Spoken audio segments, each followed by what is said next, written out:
Is welcome back to Exemplar CH। Friends, आज बात करने वाले हैं विलियम वर्ड्सवर्थ के 4 ऐसे पोएम्स के बारे में जो बहुत ही इंपॉर्टेंट है और इनसे बहुत सारे क्वेश्चंस पूछे जाते हैं। फ्रेंड्स, आपको हाईलाइट बता देते हैं। आज का पहला पोएम है I wandered lonely as a cloud, जिसे हम डैफोडिल्स के नाम से जानते हैं। दूसरा पोएम है friends my heart lifts up, जिसे हम रेनबो के नाम से जानते हैं। और तीसरा पोएम है पीटर वेल। और आज का चौथा पोएम है friends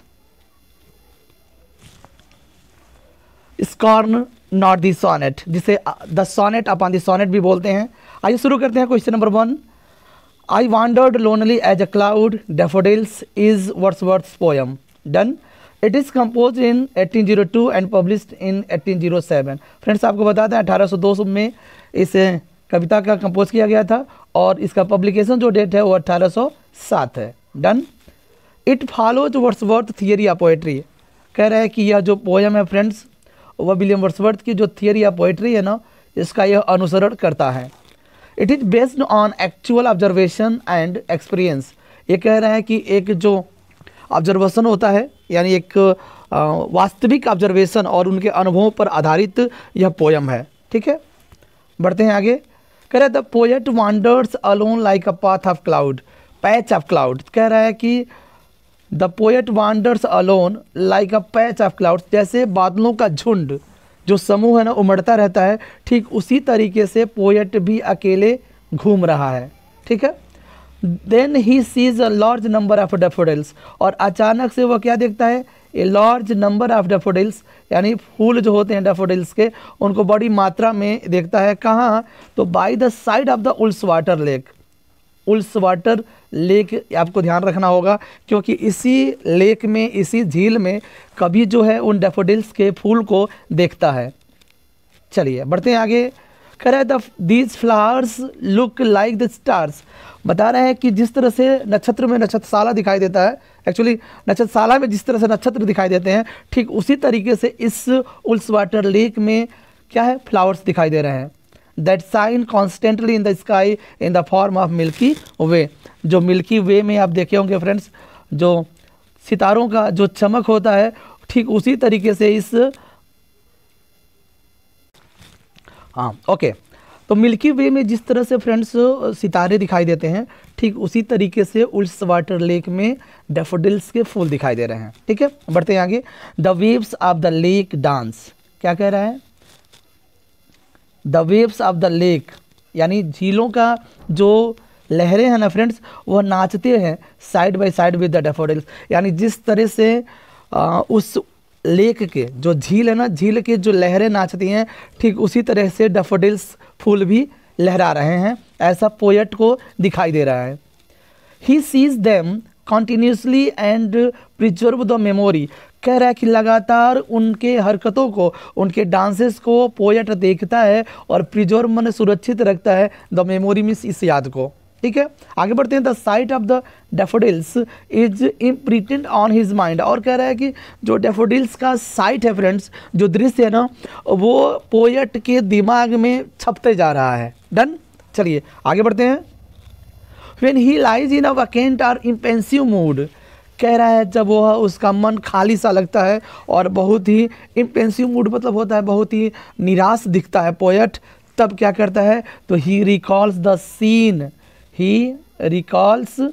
scene of the daffodils in mind. यानी एक्चुअली जब वह परेशान हो जाता है या किसी निराशा में डूबा रहता है, तो वो क्या कर रहा है, डैफोडिल्स के जो अपने मन में दिमाग में रखा रहता है ना, उसके सीन को रिकॉल्स में से याद करता है। When he recalls in memory, और जब अपने इस स्मृति को याद करता है, he gets the same pleasure which he actually experienced। और जैसे ही वो याद करता है तो ऐसे अनुभव, ऐसे प्लीजर उसे मिलता है, ऐसी आनंद उसे मिलता है जो वास्तविक रूप से उस उल्स वाटर लेक में फूलों को देखा था। यानी उस तरीके का प्लीजर, खुशियाँ उसे मिलती हैं अपने मेमोरी के में। आगे कह रहा है कि I gazed and gazed but little thought. Friends, आपको बता दें ये कुछ इंपॉर्टेंट लाइन है, वहाँ से लिया गया है। I gazed and gazed but little thought what wealth the show to me had brought for oft when on my couch I lie in vacant or in pensive mood. कह रहा है couch समझ रहे हैं ना, अपने बेड पर या फटे पुराने जो क्या बोलते हैं काउच, सोफा पर बैठे रहता है, वो पेंसिव मूड में रहता है, तो उन चीज़ों को क्या करता है, याद करता है। किसके? डैफोडिल्स के डांस को याद करता है और उसे खुशियाँ प्राप्त होती हैं। कह रहे दे flash upon thy inward eyes which is the bliss of solitude. जब वो अकेले रहता है तो उनकी आंखें चमक जाती हैं। कब? जब वो उनकी यादों में चला जाता है। किनकी यादों में? डैफोडिल्स जो फ्लावर्स हैं उनकी यादों में। और अंतिम लाइन है जो कह रहा है and then my heart with pleasure fills and dances with the daffodils. और कह रहा है कि मेरा जो दिल है ना खुशियों से भर जाता है और फूलों की तरह मेरा दिल डांस करने लगता है, नाचने लगता है। ठीक है फ्रेंड्स, ये रहा आज का जो पोयम था। पोयम का नाम था डैफोडिल्स, जिसे हम आई वांडर्ड लोनली एज क्लाउड के नाम से भी जानते हैं। आज का सेकंड पोयम जो है फ्रेंड्स वो है पीटर वेल। ठीक है, पीटर वेल की बात करते हैं। चलिए, पीटर वेल जो है एक नैरेटिव पोयम है विलियम वर्ड्सवर्थ के द्वारा। हाँ, Peter well is the Wordsworth long narrative poem. ठीक है, यह एक लॉन्ग नैरेटिव पोयम है पीटर वेल। ठीक, कह रहे इट इज़ रिटेन इन 1798, 1798 में, यानी जब लिरिकल बैलेट्स पब्लिश हुआ था उस दौरान यह लिखा गया था। और साथ ही बता रहे हैं कि पब्लिश कब हुआ था पीटर वेल, तो 1819 में, यानी 1819 में यह पीटर वेल जो नैरेटिव पोयम है फ्रेंड्स वह पब्लिश हुआ था। Wordsworth dedicates its to Robert Southey. एक बात और बता देते हैं कि यह पोयम जो पीटर वेल है वह किसको डेडिकेट किया गया है? रॉबर्ट साउदे को। वही रॉबर्ट साउदे जिनका डेथ 1843 में हो जाता है और उसके बाद विलियम वर्ड्सवर्थ पोएट लॉरेट बनते हैं इंग्लैंड के। चलिए आगे बढ़ते हैं। The poem begins with the description of Peter as sinner. कह रहे हैं कि यह पोयम जो शुरू होता है ना पीटर के एक वर्णन में शुरू होता है, जिसे एक सीनर माने पापी के रूप में दिखाया गया है। किसको? पीटर को। यानी पीटर वेल पोयम में पीटर को एक पापी के रूप में, सीनर के रूप में दिखाया गया है। ठीक है, nature has now influence on him. प्रकृति का उसके ऊपर किसी भी प्रकार का प्रभाव नहीं है। He is a Potter. Potter मन होता है बर्तन बनाने वाला, वह एक पॉटर है। आगे कह रहा है कि once he loses his way. और एक बार ऐसा हुआ है कि वह अपनी सारी तरीकों को क्या करता है? खो देता है। He sees an ass on the edge of the swell. कह रहा है कि स्वेल के किनारे पर वह क्या देखता है? एक एन एस देखता है। एस मतलब होता है गधा। एक गधे को पीटर वेल देखता है और उसके बाद he beats it but it does not move. Move का स्पेलिंग थोड़ा सा गलत है, ये मूव है। कह रहा है कि उस गधे को पीटर क्या करता है? पीटता है, लेकिन वह गधा जो है मूव तक, हिलता तक नहीं है, ऐसा बताया जा रहा है। He sees the face of corpse in the river. Corpse माने होता है फ्रेंड सौ, लाश। कहाँ देखता है? उस नदी में देखता है जो स्वेल नदी है। स्वेल नदी में क्या देखता है? एक सौ के चेहरे को, लाश के चेहरे को वह देखता है। कौन देखता है? तो पीटर वेल देखता है। चलिए आगे बढ़ते हैं। He takes out the dead man who is the owner of the ass. और वह उस डेड मैन को या डेड बॉडी को वह नदी से बाहर लाता है। जो कौन रहता है? उस गधे का ओनर रहता है, मतलब मालिक रहता है। Now the ass moves and takes Peter with him. और कह रहा है कि अब जो है गधा हिलता है, ठीक है, and takes Peters with him, और पीटर के साथ हो जाता है। Peter hears a cry. और जैसे ही गधा पीटर के साथ होता है, पीटर को एक आवाज़ सुनाई देता है। The cry is a dead man's young son. जो मरा हुआ व्यक्ति था ना, उस व्यक्ति के छोटे लड़के की आवाज़ सुनाई देता है। किसको? पीटर को। Now Peter begins to feel the pangs of conscience. Conscience मैंने होता है अंतरात्मा, पैंग्स मैंने होता है दुख या दर्द। तो कह रहा है कि उसके अंतरात्मा के दर्द को वह महसूस करता है पीटर। ठीक, और जब दूसरों के दर्द को महसूस करता है ना, तो पीटर क्या होता है? तो कह रहा है the ass reaches the dead man's home. और वह गधा जो है उस मरे हुए व्यक्ति के घर पर पहुंच जाता है। The wife now comes to learn that she has become a widow. और जब गधा अकेले घर चला जाता है उस डेड मैन के घर, तब उसकी औरत यानी उसकी बीवी जान जाती है कि वो अब विधवा हो चुकी है। Peter becomes a better man because of his spiritual and supernatural experiences. तो फ्रेंड्स कह रहा है कि इस दृश्य को देखने के बाद जो पीटर है ना, वह एक अच्छा आदमी बन जाता है, क्योंकि उसका जो आध्यात्मिक और सुपरलौकिक, ठीक है, जो अलौकिक होता है, अलौकिक जो एक्सपीरियंसेस है ना, अनुभव है, उस अनुभव के कारण पीटर अब एक अच्छा व्यक्ति बन जाता है। यह कहानी इस पोयम का, पीटर वेल का। आइए कुछ इंपॉर्टेंट लाइन देख लेते हैं। And now is Peter taught to feel that man's heart is holy thing and nature through a word of death breathes into him a second breath. Friends ये line है Peter Bell का। चलिए आगे बढ़ते हैं। More searching than the breath of spring, उसी की line है। Shelley makes a parody of this poem. तो देखिए पीटर बेल पोयम का एक पैरोडी, पैरोडी मतलब समझ रहे हैं ना, नकल, अनुसरण, जो उस पोयम का अनुसरण करके जो कुछ लिखा जाता है ना, दैट इज कॉल्ड पैरोडी। तो सेली साहब ने विलियम वर्ड्सवर्थ के देख करके उन्होंने यह एक पैरोडी लिखा है जिसका नाम है Peter well the third. Peter well the third, ये इंपॉर्टेंट फैक्ट्स हो जाएगा। चलिए बढ़ते हैं आगे नेक्स्ट पोयम की ओर। हमारा जो तीसरा पोयम है friends, my heart lives up, जिसे हम द रेनबो के नाम से जानते हैं। आइए शुरू करते हैं। My heart lives up is Wordsworth poem done. It is also known as the rainbow, rainbow के नाम से जाना जाता है my heart lives up. It has simplicity of language and structure. अब जो कविता का अपना एक साधारण भाषा है और एक साधारण स्ट्रक्चर है, संरचना है। The poet feels Joy when he sees a rainbow, कह रहा है ना कि वो बड़ा खुश होता है, बड़ा अच्छा महसूस करता है, खुशियाँ महसूस करता है जब वह एक रेनबो को देखता है। रेनबो का मतलब इंद्रधनुष होता है, जो बारिश के तुरंत बाद दिखाई देता है आसमान में।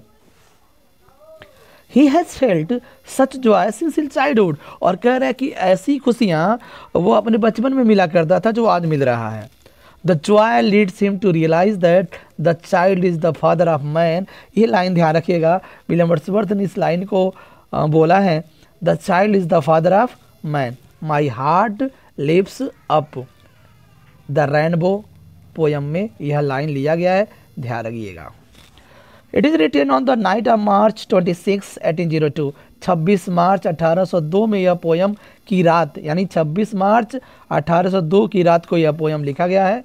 एंड पब्लिश 2 वॉल्यूम्स इन 1807, और 1807 में सेकेंड वॉल्यूम में पब्लिश होता है। Done. The rainbow connects the poet to nature.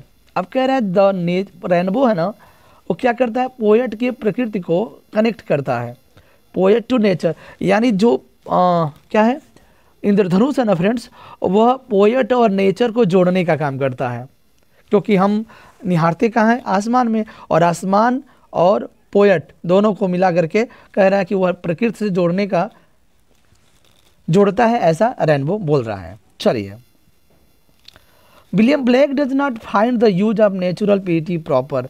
William Blake को ऐसा लगता है फ्रेंड्स कि उन्होंने use of natural PT proper ढंग से नहीं हुआ है, ऐसा वो पाते हैं।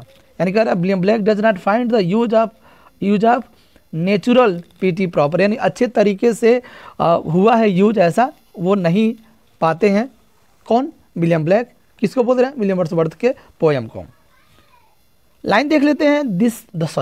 The child is the father of man and I could wish my days to be bound each to each my natural piety. कह रहा है ना कि द चाइल्ड जो होता है ना, एक व्यक्ति के पिता होता है, और मैं चाहता हूँ ऐसे ही दिन जो है हमेशा नेचुरल पीटी से हमारा बाउंड हो, बंधे रहे, प्रत्येक सब चीज़ें एक दूसरे से नेचुरल पीटी से क्या हो, बंधे हों। कुछ इस तरह की लाइन है किसका? द रेनबो से। चलिए आगे बढ़ते हैं। आज का अंतिम जो पोयम है, स्कॉट नॉट दिस सोनेट। आइए शुरू करते हैं इसका। कह रहा है कि Scott not this sonnet, sonnet on the sonnet, sonnet on the sonnet. मैं शुरुआत में अपान बोला था, लेकिन सोनेट ऑन द सोनेट है, इसको सब टाइटल कह सकते हैं। वर्ड्सवर्थ सोनेट है। बात करते हैं, अगर 523 सोनेट लिखा है वर्ड्सवर्थ ने, उसमें से एक है Scott not this sonnet. Important sonnet है। क्यों इंपॉर्टेंट है मैं आगे बता रहा हूँ। बहुत सारे जो टीजीटी के राइटर्स हैं ना, जैसे मिल्टन है, शेक्सपियर है, उनका जिक्र इस पोयम में हुआ है, इस सोनेट में हुआ है, इसलिए इंपॉर्टेंट हो जाता है। इट इज़ पब्लिश इन 1827, 1827 में यह सोनेट पब्लिश होता है। जो लोग नफरत करते हैं सोनेट से, स्कॉर्न करते हैं, घृणा करते हैं, उनके लिए यह पोयम लिखा गया है। क्यों ऐसा, आइए। Wordsworth praise sonnet as a poetic form, एक पोएटिक फॉर्म के रूप में बहुत ही सोनेट का प्रशंसा करते हैं। कौन, William Wordsworth. He ask the critic not to scorn the sonnet form, वह निवेदन करते हैं या पूछते हैं ऐसे क्रिटिक्स से कि आपको सोनेट से नफरत या घृणा नहीं करना चाहिए, ऐसा विलियम वर्ड्सवर्थ कहते हैं क्रिटिक्स से। Shakespeare has revealed his personal feelings through the sonnet, कह रहा है शेक्सपियर, विलियम शेक्सपियर ने अपने व्यक्तिगत फीलिंग्स को सोनेट के माध्यम से अभिव्यक्त किया है। फ्रेंड्स 154 सोनेट उन्होंने लिखा है, जिसमें से 126 जो सोनेट है फ्रेंड्स, वह अपने फ्रेंड्स को डेडिकेट किया गया है। और उसके बाद जो है ना लगभग 26 सोनेट है वो अपने प्रेमिका जो थी क्या बोलते हैं, मेरीफिटन डार्क लेडी जिसे हम बोलते हैं, उसको डेडिकेट किया गया है। और 2 पोयम जो लव गॉड होते हैं, क्यूपिड जिसे बोलते हैं, उनको डेडिकेट किया गया है। इसमें जितना चीज़ उनको उनके अंदर पर्सनल फीलिंग थी, सारा का सारा मतलब उसमें उन्होंने डाल दिया है। तो एक चीज़ विलियम वर्ड्सवर्थ कह रहे हैं कि Shakespeare has revealed his personal feelings through the sonnet. तो आप सोनेट से नफरत करते हैं भाई, और आप देखिए विलियम शेक्सपियर साहब ने अपनी सारी पर्सनल चीज़ों को उन्हें समेट दिया है किसमें, सोनेट में। पेट्रार्क, जो पेट्रार्क हैं, expresses his disappointment in love for Laura. Laura उनकी कौन थी, प्रेमिका थी। लाउरा जो थी पेट्रार्क की एक प्रेमिका थी, और उससे जो प्रेम में निराशा हाथ लगी थी उनको, उन्होंने अपने किसके माध्यम से, सोनेट के माध्यम से ही उन्होंने क्या किया है, व्यक्त किया है अपनी बात को।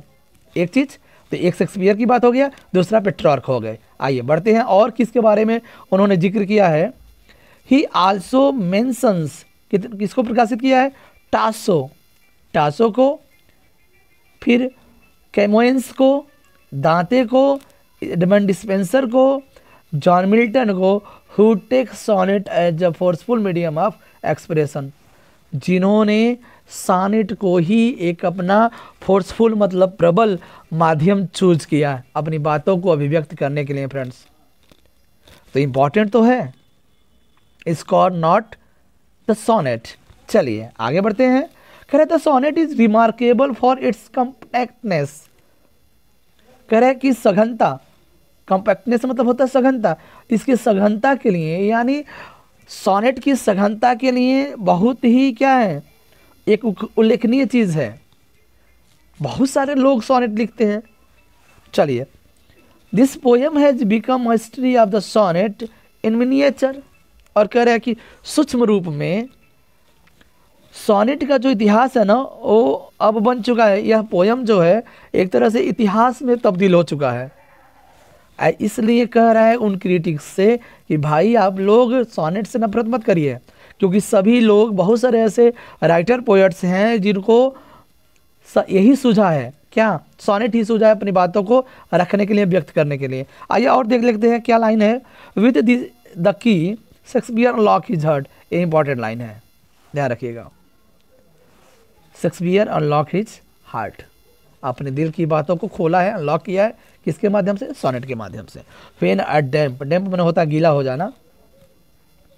Fail round the path of Milton in his hand the thing become trumpet, और कह रहा है कि जैसे ही सोनेट किसके पास पहुंचता है, मिल्टन के पास पहुंचता है, और ट्रम्पेट हो जाता है। ट्रम्पेट समझ रहे हैं ना, नगाड़े, धोड़ नगाड़े की आवाज़। फिर he blew soul animating strains alas too few, तो ये लाइन जो है फ्रेंड्स वो not the sonnet, sorry scorn not the sonnet से लिया गया है, इंपॉर्टेंट लाइन्स है। Thanks for watching the video. ऐसे ही कुछ और इंपॉर्टेंट वर्ड्स को साथ मिलते हैं नेक्स्ट वीडियो में। लाइक और शेयर करना मत भूलिएगा। मिलते हैं नेक्स्ट वीडियो में। Bye bye, take care.